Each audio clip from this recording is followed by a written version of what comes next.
Il existe 3 questions dans la Bible qui te poussent à la réflexion. La première des questions, c'est Genèse au chapitre 3, verset 9.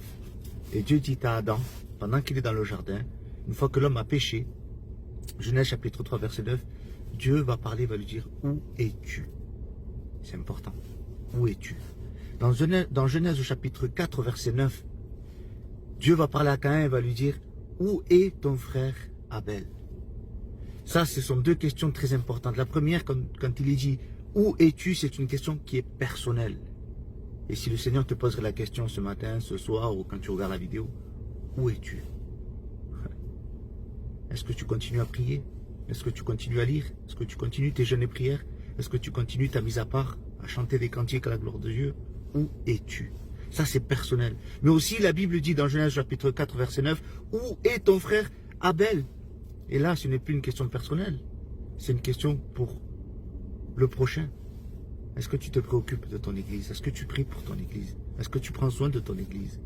On met toute la charge au pasteur, c'est vrai. Le pasteur, il a sa part. Mais toi, est-ce que tu t'occupes de ton frère? Est-ce que tu fais en sorte de prendre soin de celui qui vient d'arriver? Première question, elle est personnelle. Où es-tu? Deuxième question, elle est pour le prochain. Où est ton frère? Et la troisième question, ça se trouve dans Matthieu chapitre 2, verset 2. Ce sont ces mages-là qui viennent d'Orient et qu'ils cherchent Jésus. Et il va leur dire, où est le roi des Juifs? Eh oui, il est important. Et laisse-moi te dire que ces mages-là ont cherché Jésus et ils ont suivi une étoile. Il va dire, car on a vu son étoile qui brillait. Alors on sait que dans l'Apocalypse, l'étoile, il va dire Jésus, je suis l'étoile brillante du matin. Donc on pourrait dire que c'est Jésus.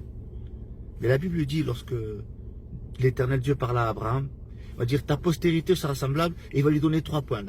Je le mets dans le désordre, il va dire le premier point, ta postérité sera comme la poussière de la terre. La deuxième, il va dire ta postérité sera semblable au sable de la mer.